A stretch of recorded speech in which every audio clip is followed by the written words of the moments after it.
اور اس کے صلے میں انہیں کم حیثیت غریب لوگوں پر ظلم کرنے کی آزادی دیتے ہیں۔ اتنا کہتے کہتے جوان جذبے میں آ کر کہنے لگا، خدا پاک کی یہ سرزمین شر و فساد، حرص و حوث اور ظلم و جبر سے لبریز ہو گئی ہے۔ یہ تمام لوگ آپ کے اقتدار میں شریک ہیں اور آپ ان سے غافل ہیں۔ جب کوئی مظلوم کسی ظالم کی شکایت لے کر آپ کے پاس آتا ہے تو اسے آپ کے پاس جانے نہیں دیا جاتا۔ اگر کوئی شخص کسی ایسے موقع پر جب آپ اپنی خلوت سے باہر آئیں تو آگے بڑھ کر ذرا بلند آواز سے آپ کو اپنی مظلومیت کی داستان سنا دے تو اسے روک دیا جاتا ہے۔ آپ نے مظلوموں کی شکایات سننے کے لیے ایک ناظر مقرر کر رکھا ہے۔ جب کوئی مظلوم اس کے پاس اپنی شکایت لے کر پہنچتا ہے تو آپ کے حاشیہ بردار اسے اس شکایت کو آپ تک پہنچانے سے روک دیتے ہیں۔ ناظر بیچارہ ان کے احکامات پر عمل کرنے پر مجبور ہے، خواہ اسے آپ کے دربار میں عزت و مرتبہ ہی کیوں نہ حاصل ہو۔ مظلوم کی سنوائی نہیں ہوتی، اس کی شکایات کا ازالہ نہیں کیا جاتا بلکہ اسے دھکے دے کر نکال دیا جاتا ہے۔ اگر کوئی باہمت مظلوم آپ کی سواری نکلنے کے موقع پر بآواز بلند اپنی شکایت سنانا چاہتا ہے تو اسے ایسا زد و کوب کیا جاتا ہے کہ اس کا جوڑ جوڑ ہل جاتا ہے۔ آپ اس دوران خاموش تماشائی بنے رہتے ہیں، نہ انہیں منع کرتے ہیں، نہ ظالمین کو سزا دیتے ہیں اور نہ ہی مظلوموں کی داد رسی کرتے ہیں۔ اب مجھے بتائیے، کیا یہی اسلام ہے؟ کیا اس دور میں اسلام نام کی کوئی چیز باقی رہ گئی ہے؟ کیا ہمیں مسلمان کہلانے کا استحقاق ہے؟ پہلے بنو امیہ کی حکومت تھی، جب بھی کوئی مظلوم ان کے دربار میں پہنچا اس کی فوری سنوائی ہوئی اور حق و انصاف کے ساتھ اس کی شکایت دور کی گئی۔ بارہا ایسا ہوتا کہ ملک کے آخری کناروں سے لوگ آتے اور قصر سلطانی کی بلند و بالا دیوار اور پرشکو دروازوں سے مروب ہوئے بغیر اہل اسلام کو آواز دیتے تو لوگ ان کی طرف لپکتے اور ان سے پوچھتے، کہو کیا بات ہے، تمہیں کیا شکایت ہے؟ پھر وہ اپنے ڈھائے جانے والے ظلم کی کہانی سناتے اور انصاف پاتے۔ امیر المومنین، میں نے ایک مرتبہ چین کا سفر کیا۔ ان دنوں اس ملک پر جو شخص حکومت کر رہا تھا وہ نہایت خدا ترس اور نیک انسان تھا۔ جب میں چین کی حدود میں داخل ہوا اور اس بادشاہ کے دربار میں پہنچا تو یہ قصہ سب کی زبانوں پر تھا کہ ان کے بادشاہ کی سماعت میں خلل پیدا ہو گیا ہے اور اب وہ کوئی بات سن نہیں پاتا۔ ہوئے تو سماعت سے محرومی کے باعث بادشاہ حد درجہ ملول رہتا اور بعض اوقات رونے لگتا۔ جب وزراء رونے کی وجہ دریافت کرتے تو وہ کہتا کہ میں اس مصیبت کی وجہ سے نہیں رو رہا ہوں جو مجھ پر نازل ہوئی، بلکہ اس مظلوم کا سوچ کر رو رہا ہوں جو انصاف کے لیے میرے دروازے پر آئے گا اور چیخ چیخ کر اپنی فریاد پیش کرے گا، لیکن میں اس مظلوم کی آواز نہیں سن سکوں گا۔ پھر اس نے یہ کہا، اگرچہ میری سماعت باقی نہیں رہی لیکن بینائی تو باقی ہے۔ تم لوگ پورے ملک میں اعلان کر دو کہ سرخ رنگ کا لباس صرف مظلوم پہنے، مظلوم کے علاوہ کوئی نہ پہنے۔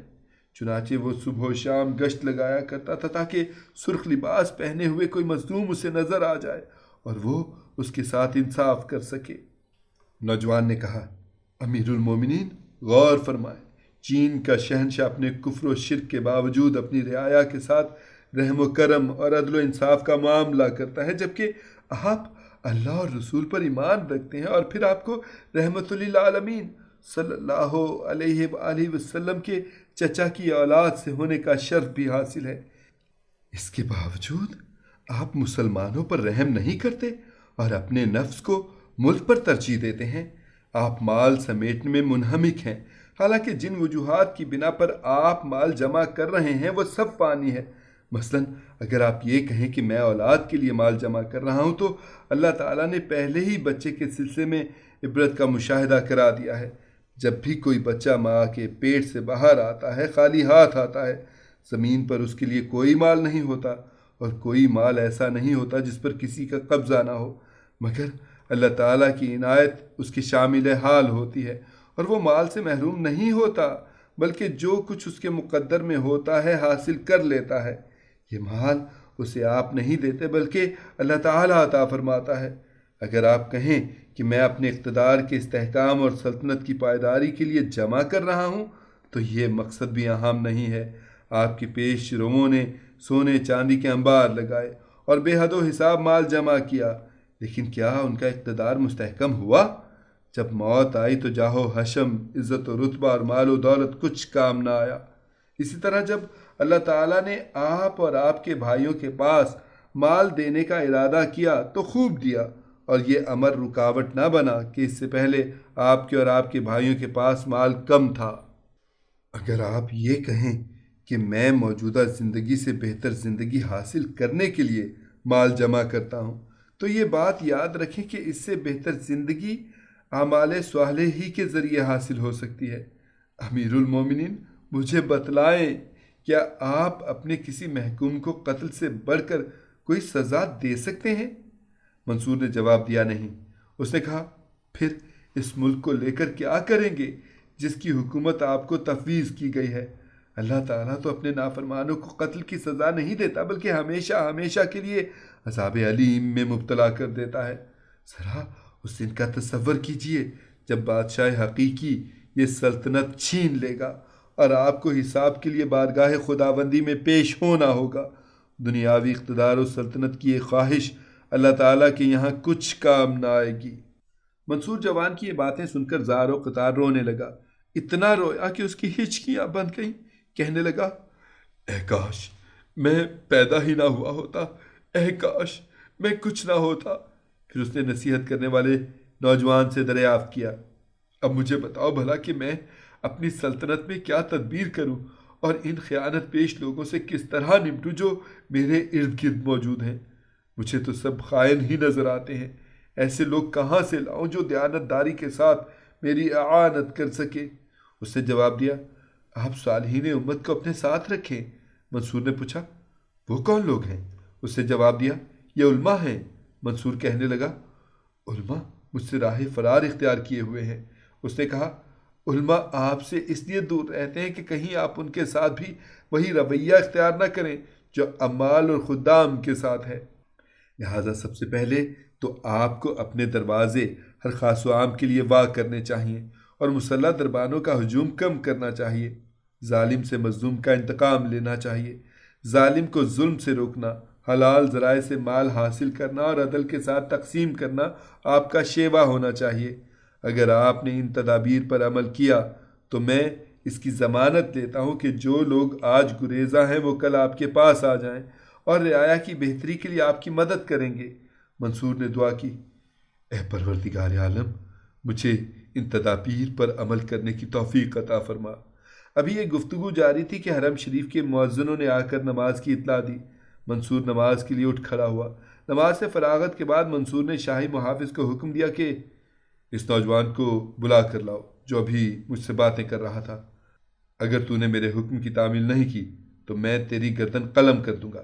بیچارہ محافظ افتاں لرزاں اس نامعلوم شخص کی تلاش میں نکلا۔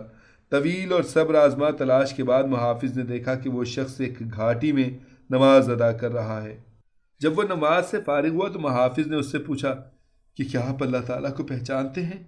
جواب دیا، ہاں پہچانتا ہوں۔ محافظ نے کہا، اگر آپ کو اللہ کی معرفت ہے اور اس سے ڈرتے ہیں تو براہ کرم میرے ساتھ چلیے۔ امیر المومنین نے آپ کو طلب کیا ہے اور انہوں نے قسم کھائی ہے کہ اگر میں آپ کو لے کر نہ پہنچا تو وہ مجھے قتل کر دیں گے۔ اس نے کہا، اب تو میں جاؤں گا نہیں، البتہ وہ میرے نہ جانے کی وجہ سے تجھے قتل بھی نہیں کرے گا۔ محافظ نے پوچھا، اس کی وجہ کیا ہے؟ اس نے کہا، میں تجھے ایک پرچہ دیتا ہوں، کیا تجھے پڑھنا آتا ہے؟ حافظ نے جواب دیا، نہیں۔ اس نے اپنے تھیلے سے ایک پرچہ نکال کر محافظ کو دیا اور کہا، اسے جیب میں رکھ لے، اس میں دعائے کشادگی لکھی ہوئی ہے۔ محافظ نے پوچھا، دعائے کشادگی کسے کہتے ہیں؟ اس نے کہا، دعائے کشادگی صرف شہیدوں کو عطا کی جاتی ہے۔ محافظ نے عرض کیا کہ جب آپ نے مجھ پر اتنا کرم فرمایا تو یہ بھی بتلا دیں کہ اس دعا کی فضیلت اور خصوصیت کیا ہے اور اس دعا کے الفاظ کیا ہیں۔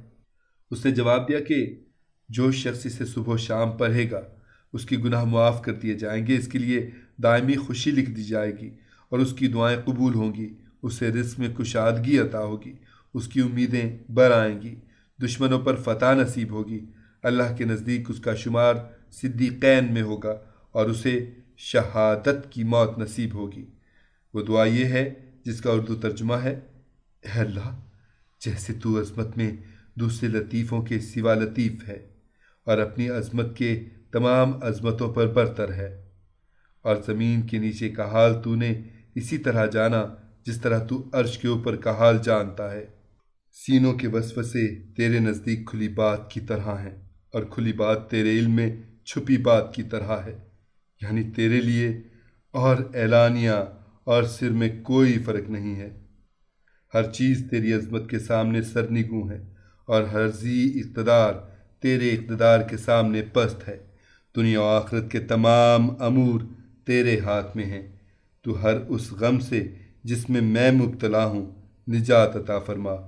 اے اللہ، تو نے میرے گناہ معاف کیے، میری غلطیوں سے درگزر کیا اور میری بدعمالیوں کی پردہ پوشی کی۔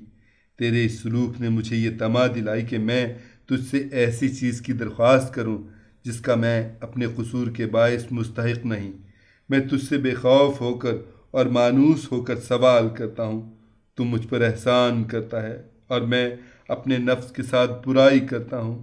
تو نعمتوں سے نواز کر مجھے دوست بناتا ہے اور میں گناہ کر کے تجھے ناراض کرتا ہوں، لیکن تیری ذات پر میرے اعتماد نے مجھے اس جرت پر اکسایا۔ تو مجھ پر اپنے فضل و احسان کا اعادہ فرما۔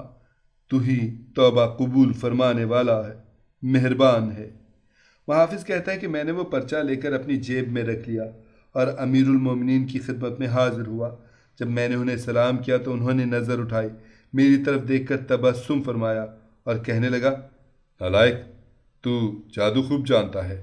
میں نے عرض کیا، نہیں یا امیر المومنین، بخدا میں سحر نہیں جانتا، ہاں یہ قصہ ضرور ہوا ہے۔